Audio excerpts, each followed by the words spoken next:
विष्णुं शशिवर्णं चतुर्भुजं प्रसन्नवदनं ध्यायेत् सर्वविघ्नोपशान्तये। ನಮಸ್ಕಾರ. ಇವತ್ತು ನಾನು ಭಕ್ತ ಪ್ರಹ್ಲಾದನ ಚರಿತ್ರೆ ಹೇಳ್ತೇನೆ. ಸನತ್ ಕುಮಾರರು ವೈಕುಂಠದಲ್ಲಿ ದೇವರ ದರ್ಶನಕ್ಕೆ ಬರ್ತಾರೆ. ಅವರಿಗೆ ದ್ವಾರಪಾಲಕರು ಜಯ ವಿಜಯರು ಅವರಿಗೆ ತಡೀತಾರೆ. ಸನತ್ ಕುಮಾರರು ಅವರಿಗೆ ಶಾಪ ಕೊಡ್ತಾರೆ, ನೀವು 3 ಜನ್ಮಕ್ಕೆ ಅಸುರರಾಗಿ ಜನಿಸಿರಿ. ಅದರ ಪ್ರಕಾರ ಅವರು ದಿತಿ ಮತ್ತು ಕಶ್ಯಪರಲ್ಲಿ ಹಿರಣ್ಯಕಶಿಪು ಮತ್ತು ಹಿರಣ್ಯಾಕ್ಷರಾಗಿ ಬರ್ತಾರೆ. ವರಾಹದೇವರು ಹಿರಣ್ಯಾಕ್ಷನಿಗೆ ಸಂಹಾರ ಮಾಡ್ತಾರೆ. ಇದರಿಂದ ಹಿರಣ್ಯಕಶಿಪುಗೆ ತುಂಬಾ ಸಿಟ್ಟು ಬಂದು ಬ್ರಹ್ಮದೇವರಿಗೆ ತಪಸ್ ಮಾಡಿ ವರಗಳನ್ನು ಪಡಿತಾನೆ. ಅವನು ವರಗಳು ಈ ಪ್ರಕಾರ ಕೇಳ್ತಾನೆ, ನಾವು ಯಾವುದು ಬ್ರಹ್ಮದೇವರಿಂದ ಸೃಷ್ಟಿಸಿರೋದು, ಯಾವುದು ದೇವತೆ ಮನುಷ್ಯ ಪ್ರಾಣಿ ಇಂದ ನನಗೆ ಸಂಹಾರ ಆಗಬಾರ್ದು. ಒಳಗೆ ಇಲ್ಲ ಹೊರಗೆ ಇಲ್ಲ, ಬೆಳಗ್ಗೆ ಇಲ್ಲ ರಾತ್ರಿ ಇಲ್ಲ, ಅವನು ಯಾವುದು ಆಯುಧದಿಂದ ಸಂಹಾರ ಆಗಬಾರ್ದು.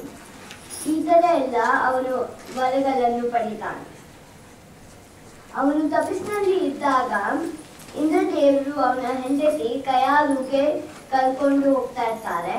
ಯಾಕಂದ್ರೆ ಕಯಾದುಗೆ ಮಗ ಆಗೋನಿದ್ದಾನೆ. ನಾರದರು ಅವರಿಗೆ ಹೇಳ್ತಾರೆ, ಮಹಾಭಕ್ತ ಪ್ರಹ್ಲಾದ ಆಗೋನಿದ್ದಾನೆ. ಆ ತರ ಹೇಳಿ ಅವರು ಕಯಾದು ಅವರಿಗೆ ಆಶ್ರಮಕ್ಕೆ ಕರ್ಕೊಂಡು ಹೋಗ್ತಾರೆ. ಹಿರಣ್ಯಕಶಿಪು ತಪಸ್ಸಿನಲ್ಲಿ ಬರ್ತಾನೆ. 3 ಲೋಕಕ್ಕೆ ಅವನು ತುಂಬಾ ಕಷ್ಟ ಕೊಡ್ತಾನೆ. 3 ಲೋಕ ಅವನ ವಶದಲ್ಲಿ ಇಟ್ಕೊಂಡಿರ್ತಾನೆ. ಅವನ ಮಗ ಪ್ರಹ್ಲಾದನ್ಗೆ ಗುರುಕುಲಕ್ಕೆ ಕಳಿಸ್ತಾನೆ. ಅಲ್ಲಿ ಗುರುಕುಲದಲ್ಲಿ ಪ್ರಹ್ಲಾದ ಎಲ್ಲ ದೈತ್ಯದ ಹುಡುಗರಿಗೆ ಶ್ರೀ ವಿಷ್ಣು ಸರ್ವೋತ್ತಮ, ಅವನು ಎಲ್ಲರೂ ಹರಿ ಅಧೀನ ಅಂತ ಹೇಳ್ಕೊಡ್ತಾನೆ. ಪ್ರಹ್ಲಾದ ಹೇಳ್ತಾನೆ, ಕೌಮಾರ ಆಚರೇತ್ ಪ್ರಾಮ್ಯೋ ಧರ್ಮಾನ್ ಭಾಗವತಾನಿಹ ದುರ್ಲಭಂ ಮಾನುಷಂ ಜನ್ಮ ತದಪಿ ಧ್ರುವಮರ್ತದ. ನಾವು ಸಣ್ಣ ವಯಸ್ಸಿಂದ ದೇವರದು ಮಾಡಬೇಕು. ಯಾಕಂದ್ರೆ ಮನುಷ್ಯ ಜನ್ಮ ಬಹಳ ದುರ್ಲಭ. 84 ಲಕ್ಷ ಯೋನಿ ಆದ್ಮೇಲೆ ಮನುಷ್ಯ ಜನ್ಮ ಬರುತ್ತೆ. ಯದಾ ಹಿ ಪುರುಷಸ್ಥೇಹ ವಿಷ್ಣು ಪಾದೋಪಸರ್ಪಣಂ ಯದೀಶ ಸರ್ವಭೂತಾನಾಂ ಪ್ರಿಯ ಆತ್ಮೇಶ್ವರ ಸುರತ್. ಮನುಷ್ಯ ಜನ್ಮ ಬಂದಾಗ ನಾವು ಹರಿಸ್ಮರಣೆ ಮಾಡಬೇಕು. ಯಾಕಂದ್ರೆ ಅವನೇ ಎಲ್ಲರಿಗೂ ಒಡೆಯ ಮತ್ತು ಎಲ್ಲರಿಗೂ ಪ್ರಿಯನಾಗುವನು. ನಚ್ಯುತಂ ಪ್ರೀಣಂದೋ ಭವೋ ಆಯಾ ಸಸುರಾತ್ಮಜ ಆತ್ಮತ್ವಾತ್ ಸರ್ವಭೂತಾನಾಂ ಸಿದ್ಧತ್ವಾತ್ ಇಹ ಸರ್ವತಾಂ. ಶ್ರೀ ವಿಷ್ಣುವಿಗೆ ಸಂತೋಷ ಪಡಿಸೋದು ಬಹಳ ಕಷ್ಟವಲ್ಲ. ಯಾಕಂದ್ರೆ ಅವನು ಎಲ್ಲಾ ಕಡೆ ಇರುವನು. ಇದು ವೇದ ಮತ್ತು ಲೋಕದಲ್ಲಿ ಸಿದ್ಧವಾಗಿದೆ. ಎಲ್ಲ ದೈತ್ಯರ ಹುಡುಗರು ಪ್ರಹ್ಲಾದನ್ ಕೇಳ್ತಾರೆ, ನೀನು ಇದೆಲ್ಲ ಎಲ್ಲಿಂದ ಕಲ್ತ್ಕೊಂಡಿದ್ದಿ? ಪ್ರಹ್ಲಾದ ಹೇಳ್ತಾನೆ, ನಾನು ನನ್ನ ತಾಯಿ ಗರ್ಭದಲ್ಲಿದ್ದಾಗ ನಾರದರು ಹೇಳಿರೋದು ಕೇಳಿಸ್ಕೊಂಡೆ. ಒಂದು ಸಲ ಹಿರಣ್ಯಕಶಿಪು ಕೇಳ್ತಾನೆ, ನೀನು ಗುರುಕುಲದಲ್ಲಿ ಏನು ಕಲ್ತಿದ್ದಿ? ನಿನ್ ಪ್ರಕಾರ ಏನು ಉತ್ತಮ? ಪ್ರಹ್ಲಾದ ಹೇಳ್ತಾನೆ, ಶ್ರವಣಂ ಕೀರ್ತನಂ ವಿಷ್ಣು ಸ್ಮರಣಂ ಪಾದ ಸೇವನಂ ಅರ್ಚನಂ ವಂದನಂ ದಾಸ್ಯಂ ಸಖ್ಯಂ ಆತ್ಮನಿವೇದನಂ. ಇದು ಪುಂಸಾರ್ಪಿತ ವಿಷ್ಣು ಭಕ್ತಿ ನವಲಕ್ಷಣ ಕ್ರಿಯತೆ ಭಗವತ್ಯದ್ದ ತನ್ಮನ್ಯೇ ಅಧಿಕಮುತ್ತಮ. ನನ್ನ ಪ್ರಕಾರ ಶ್ರೀ ವಿಷ್ಣು ದೇವರಿಗೆ ನವವಿಧ ಭಕ್ತಿ ಮಾಡುವುದು ಉತ್ತಮ. ಇದರಿಂದ ಹಿರಣ್ಯಕಶಿಪುವಿಗೆ ಅತಿ ಸಿಟ್ಟು ಬಂದು ಅವನ ಮಗ ಪ್ರಹ್ಲಾದನಿಗೆ ಕೊಲ್ಲಿಸಬೇಕು ಅಂತ ಪ್ರಯತ್ನ ಮಾಡ್ತಾನೆ. ಹಿರಣ್ಯಕಶಿಪು ಪ್ರಹ್ಲಾದನಿಗೆ ವಿಷ ಕೊಡ್ತಾನೆ, ಆನೆಯಿಂದ ಮೆಟ್ಟಿಸ್ತಾನೆ, ಬೆಟ್ಟದಿಂದ ಉರುಳಿಸ್ತಾನೆ ಇತ್ಯಾದಿ. ಆದ್ರೆ ಪ್ರಹ್ಲಾದ ಏನೂ ಆಗಲ್ಲ. ಯಾಕಂದ್ರೆ ಪ್ರಹ್ಲಾದ ಶ್ರೀ ವಿಷ್ಣು ದೇವರಿಗೆ ಧ್ಯಾನ ಮಾಡ್ತಾ ಇರ್ತಾನೆ. ಆಮೇಲೆ ಶ್ರೀಹರಿ ಅವನಿಗೆ ರಕ್ಷಣೆ ಮಾಡ್ತಾನೆ. ಹಿರಣ್ಯಕಶಿಪು ಪ್ರಹ್ಲಾದನ್ ಕೇಳ್ತಾನೆ, 3 ಲೋಕ ನನ್ನ ನೋಡಿ ನಡಗತ್ತೆ. ನೀನು ಒಂದು ಚಿಕ್ಕ ಬಾಲಕ, ನಿಂಗೆ ಇಷ್ಟು ಧೈರ್ಯ ಮತ್ತು ಬಲ ಎಲ್ಲಿಂದ ಬಂತು?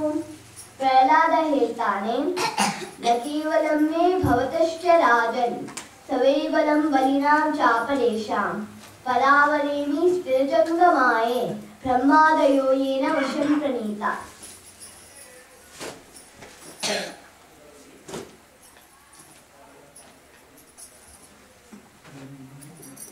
ಬರೀ ನಿನಗೆ ಮತ್ತು ನನಗೆ ಅಲ್ಲ, ಎಲ್ಲರಿಗೂ ಬಲ ಅವನೇ ಕೊಡೋನು.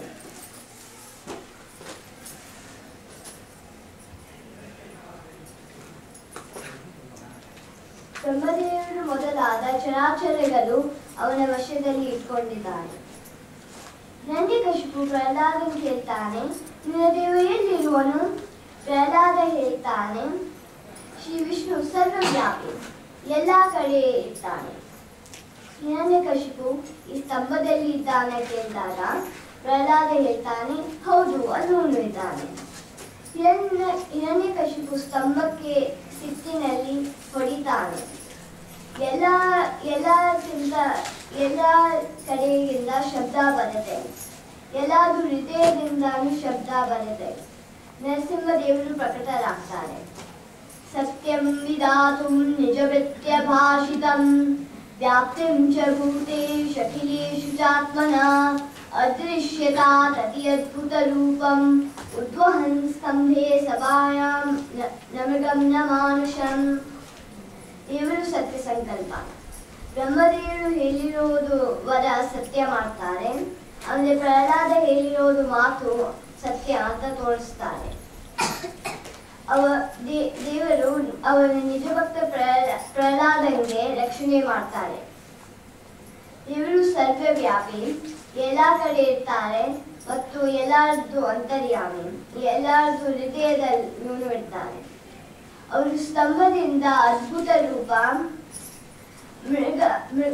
ನರ ಮತ್ತು ಮೃಗ ರೂಪ ತೋರಿಸ್ತಾರೆ. ದೇವರಿಗೆ ಯಾವ ತಂದೆ ತಾಯಿ ಬೇಕಾಗಿಲ್ಲ, ಅವನೇ ಎಲ್ಲರಿಗೂ ಕಾರಣ. ಅವರು ಉಗ್ರ ರೂಪ ತೋರಿಸಿ ಆ ದೈತ್ಯನ ನಖದಿಂದ ಸಂಹಾರ ಮಾಡ್ತಾರೆ. ಈ ಉಗ್ರ ರೂಪ ನೋಡಿ ಎಲ್ಲರೂ ಭಯಭೀತರಾಗಿ ಬ್ರಹ್ಮದೇವರ ಶಯನಕ್ಕೆ ಹೋಗ್ತಾರೆ. ಬ್ರಹ್ಮದೇವರು ಲಕ್ಷ್ಮೀ ದೇವಿಗೆ ಹೇಳಿದಾಗ ಲಕ್ಷ್ಮೀ ದೇವಿ ಹೇಳ್ತಾರೆ, ನಾ ಈ ರೂಪ ನೋಡಿಲ್ಲ. ಬ್ರಹ್ಮದೇವರು ಪ್ರಹ್ಲಾದನಿಗೆ ಕೇಳಿದಾಗ ಪ್ರಹ್ಲಾದ ಹೇಳ್ತಾನೆ, ಬ್ರಹ್ಮಾದಯ ಸುರಗಣ ಮುನಿಯೋತ ಸಿದ್ಧ ಸತ್ವೈಕತಾ ನಮತೆಯೋ ವಚಸಾಂ ಪ್ರವಾಹಿ ನಾಂತಾಂ ಪರಸ್ಯ ಪ್ರಣತೋಪಿ ದುನಾಪಿ ಯಾಂತಿ ಕಿಂ ತೋಷ್ಣುಮರ್ಹತಿ ಸಮೇ ಹರಿರುಗ್ರಜಾತೆ. ಬ್ರಹ್ಮಾದಿ ದೇವತೆಗಳು, ಮುನಿಯರು ಮತ್ತು ಸಿದ್ಧರು ಯಾರು ದೇವರಿಗೆ ಪರಿಪೂರ್ಣವಾಗಿ ತಿಳಿದಿಲ್ಲ. ನಾನು ಒಂದು ಅಸುರ ಕುಲದಲ್ಲಿರುವನು, ನಾನು ಅವನಿಗೆ ಹೇಗೆ ಸಂತೋಷ ಪಡಿಸಬಹುದು? ಪ್ರಹ್ಲಾದನ ಸ್ತುತಿ ಕೇಳಿ ಶ್ರೀ ನರಸಿಂಹದೇವರು ಶಾಂತ ರೂಪ ತೋರಿಸ್ತಾರೆ ಮತ್ತು ಪ್ರಹ್ಲಾದನಿಗೆ ವಿಶೇಷ ಅನುಗ್ರಹ ಮಾಡ್ತಾರೆ. ನರಸಿಂಹದೇವರು ಉಗ್ರ ರೂಪ ತೋರಿಸೋದು ಕೇವಲ ನಟನೆ. ಜಗನ್ನಾಥದಾಸರು ಹೇಳ್ತಾರೆ, ಕುಟಿಲ ದ್ವೇಷದವನೀನಲ್ಲ, ನಿನ್ನಾರ್ಭಟ ಅಂಜಿದರು ಸೂರರೆಲ್ಲ, ನರ ನಟನೆ ಮಾಡಿದ್ಯೋ ಲಕ್ಷ್ಮೀನಲ್ಲ.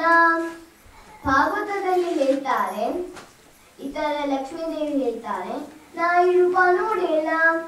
ಇದಕ್ಕೆ ಶ್ರೀಮದ್ ಆಚಾರ್ಯರು ಹೇಳ್ತಾರೆ, ಲಕ್ಷ್ಮೀದೇವಿ ಈ ರೂಪ ಮೊದಲು ನೋಡಿದ್ದಾರೆ.